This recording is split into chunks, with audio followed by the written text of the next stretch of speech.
చిక్కం ఆ మూమెంట్ని క్రియేట్ చేయడానికి మన ముందుకు వస్తున్న సుమన్ విల్ స్పీక్. హలో అండి అందరికీ. Hello, thank you so much first of all media వాళ్ళందరికీ ఇక్కడికి వచ్చి మొన్ననే చూసినట్టు అనిపిస్తుంది మిమ్మల్ని అందరినీ మళ్ళీ చూస్తున్నా. అండ్ సో సారీ, నాకు కొంచెం ఈ ట్రాఫిక్ అంతా ఆగమాగం అయిపోయి కొంచెం లేట్ అయిపోయినా. I'm so sorry for that. And చాలా మంచిగా అనిపిస్తుంది మీరందరూ ఈ సినిమాని ప్రమోట్ చేయడానికి ముందుకు వస్తున్నారంటే సూపర్ హ్యాపీ ఉన్నా నేను. And first of all I want thank you Pranay అన్న, సందీప్ అన్న అండ్ వేణు అన్న. ఇంత బ్యూటిఫుల్ బ్యానర్ల డ్రీమ్ బ్యానర్ కదా అందరికీ. ఈ సినిమా చేస్తున్నప్పుడు షూటింగ్ మొత్తం అయిపోయినాక అనౌన్స్ చేసినాము. షూటింగ్ చేసే అంతసేపు అనౌన్స్ చేయలేదు కదా. అందరు నన్ను అడుగుతూ ఉన్నారు అక్కడక్కడ చిన్న చిన్న న్యూస్లు చూసారు, నువ్వు నిజంగా చేస్తున్నావారా పోయి ఈ సినిమా అని. దానికి ఒక ప్రాబ్లం ఉండేనండి.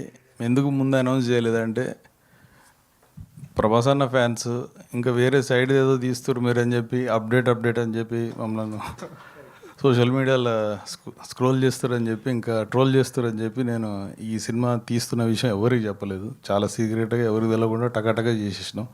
మొత్తం అయిపోయినాక పోస్టర్ వదిలినాం. ఎస్. సో యా, అంటే కంటిన్యూ చేస్తే అరే నువ్వు నిజంగానే చేస్తున్నావు రవి అది అని ఇంట్లో మా మమ్మీ డాడీ కూడా వింటలేరు, నమ్మతలేరు. అరే నిజంగానే చేస్తున్నావు నీకు ఎట్లా చెప్పాలి నేను అది ఇది అని. కానీ సూపర్ హ్యాపీ ఫీల్ అయినా ఈ సినిమా ఆపర్చునిటీ వచ్చినాక. అండ్ 6 నెలలు రిహార్సల్స్ చేయించిండు అన్న నాకు.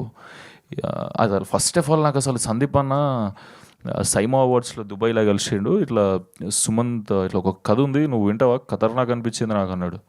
నీకు నచ్చితే ఒకసారి లెట్స్ ట్రై అన్న జోన్లో ఉంటే కన్వర్జేషన్ డన్ అన్న. ఇండియాకి రాగానే వెంటనే వింటా అని వెంటనే ఇండియాకి వచ్చేసిన నెక్స్ట్ డేనే వచ్చేసి కథ అరే ఓకే భద్రకాళి పిక్చర్స్ మన కథ చెప్తున్నారు అనేదే సూపర్ హైలు ఉండే. నేను నా ఫ్రెండ్స్ అందరితో షేర్ చేసుకుంటుండే ఇట్లా అని.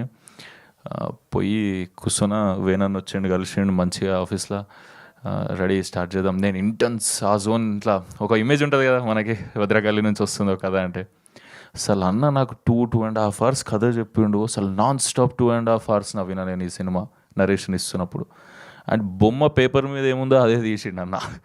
ఖతర్నాక్ అనిపించింది. అండ్ నా లోపల అసలు ఫస్ట్ ఆఫ్ ఆల్ నాకు నేనే చాలా కొత్తగా యాక్టింగ్ చేసిన అనిపించింది. అండ్ ఇంతకుముందు చేసిన మేం ఫేమస్ కానీ దీని తర్వాత గోదావరి గట్టుపైన కానీ మొత్తం విలేజ్ లుక్లోనే ఉండే. సో నేను అర్బన్ చేసేసేయాలి, నువ్వు అసలు సిటీ బాయ్ లెక్క కనిపించాలి అది అని ఫుల్ ట్రాన్స్ఫార్మ్ చేసిండు అన్న నన్ను. బాడీ లాంగ్వేజ్ నుంచి మాట తీరు నుంచి అన్నీ. థ్యాంక్ యూ సో మచ్ అన్న నన్ను నాకు కొత్తగా చూపించినందుకు.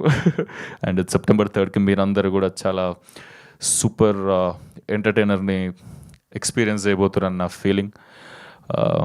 ఐఎమ్ సారీ మర్చిపోయినా. సునీల్ అన్న thank you so much for supporting me. చాలా ఎక్కువ గోదావరి గట్టుపైన కూడా సపోర్ట్ చేసినారు. నెక్స్ట్ దీనిది ఇట్లా డిస్ట్రిబ్యూషన్ అనగానే మజా అనిపించింది. అండ్ నెక్స్ట్ కలిసి పని చేస్తున్నాం ఇంకా మస్తు అనిపిస్తుంది అన్న. Thank you so much for supporting me అన్న, మజా వచ్చింది. అండ్ యా నా టీం అందరూ అనంతిక ఎక్స్ట్రాడినరీగా పర్ఫామ్ చేసింది ఇందులో. నిజమే చెప్తున్నా, ఆమెకు రోజు చెప్తా కలిసినప్పుడు అలా మజా చేసినావు అనంతిక అని. స్టేజ్ మీద చెప్తానే నమ్ము మజాక్ చేస్తలే, నిజంగానే చేసినాం. అండ్ నా ఫ్రెండ్స్ బాషి, మణి, సోహన్ ఎక్స్ట్రాడినరీగా పర్ఫామ్ చేశారు. ఎవ్రీ క్యారెక్టర్ మీరు గుర్తుపెట్టుకుంటారు ఈ సినిమాలో.